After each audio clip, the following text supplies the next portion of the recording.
Ezra की पुस्तक उसकी 4 और 5 आयत। Kamra church, online church, Punjab की और ओवर सभी सीज चर्चेस, मैं आपका स्वागत करता हूं खुदाबंद की प्रेजेंस में। इस डिलीवरेंस वीक में मेरा बिलीव है कि ये छुटकारे के हफ्ते आपको छुटकारे के साथ, टेस्टिमनी के साथ वापस लेके आएंगे, और मेरा बिलीव है आप और आपका परिवार दोनों इस गवाही के हिस्सेदार होंगे। मेरा बिलीव है फाइनेंस में आप एक नई ऊंचाई को छुएंगे। मेरा बिलीव है जो बंधन सालों से हैं परमेश्वर से तोड़ेंगे इन्हीं हफ्तों में। मेरा बिलीव है आप उस बंधन को, उस डिले को, उस कर्ज को ब्रेक करके वापस आएंगे अपनी गवाही को देने के लिए। खुदावन का मसा हमारे बीच में मौजूद है। एजरा 4 उसकी 4 और 5 आयत को मैं पढ़ूंगा। तब उस देश के लोग यहूदियों को निराश करने और उन्हें डराकर मंदिर बनाने में रुकावट डालने लगे। फारस के राजा कुसरू के जीवन भर, वरन फारस के राजा दारा के राज्य के समय तक उनके मनोरथ को निष्फल करने के लिए वकीलों को रुपया देते रहे। तब परमेश्वर के भवन का जो यरूशलेम में है काम रुका, और फारस का राजा दारा के राज्य के दूसरे वर्ष तक रुका रहा। एजरा 6 उसकी 14 और 15 आयत। तब यहूदी पुरनिये हागे नबी और इद्दो के पोते जकरिया के नबूवत करने से वो परमेश्वर के घर को बनाते रहे और सफल भी हुए। उन्होंने इज़राइल के परमेश्वर की आज्ञा के अनुसार और फारस के राजा कुसरू, दारा और अत्र क्षत्र की आज्ञाओं के अनुसार बनाते बनाते उसे पूरा कर दिया। यीशु मसीह के जन्म के बाद जब यीशु मसीह ने अपनी हीलिंग मिनिस्ट्री को स्टार्ट किया, तो ये आप भूल जाओ कि उस जगह के सारे अंधे हील हुए। ऐसा नहीं हुआ।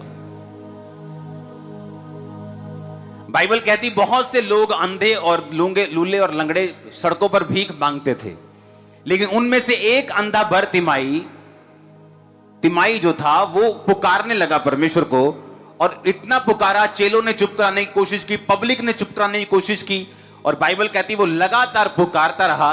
पहले यीशु मसीह ने उसकी आवाज को इग्नोर किया, लेकिन बाद में जब उसने पुकारना नहीं छोड़ा, उसको बुलाया और उसको चंगा किया। लेकिन हर एक बीमार चंगा नहीं हुआ। इसका मतलब यह नहीं कि परमेश्वर की इच्छा नहीं है हर एक बीमार को चंगा करने की, पर बाइबल ऐसा कहती है कि परमेश्वर का वचन इंडिविजुअल है।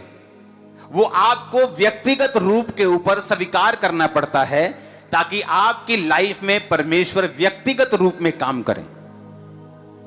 आपके पड़ोसी ने स्वीकार किया, वो व्हीलचेयर से उठ खड़ा हुआ, नशों से आजाद हुआ, बीमारियों से आजाद हुआ, डिले से आजाद हुआ, देरी से आजाद हुआ, शराबों से मुक्त हुआ, लेकिन वो हुआ, आप नहीं। आप कैसे होंगे? बाइबल कहती अगर तू विश्वास करेगा तो मेरी महिमा को देखेगा।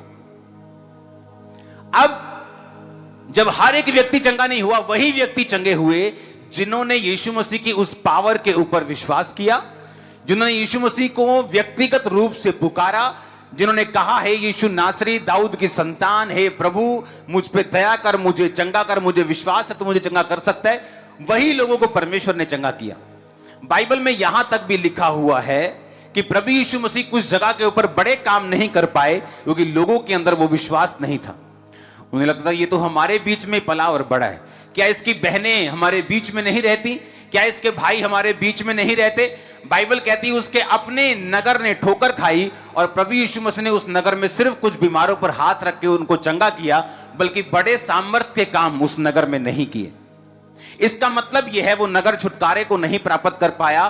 कारण परमेश्वर नहीं थे, कारण यह है कि उन व्यक्तियों ने, उन लोगों ने व्यक्तिगत रूप से परमेश्वर के वचन का इनकार किया, और परमेश्वर के वचन को स्वीकार ना करते हुए अपनी मनमर्जी, अपनी सेंस का प्रयोग किया। उन्होंने अपने दिमाग को यूज किया। अब यही हाल आज की कलीसिया में है।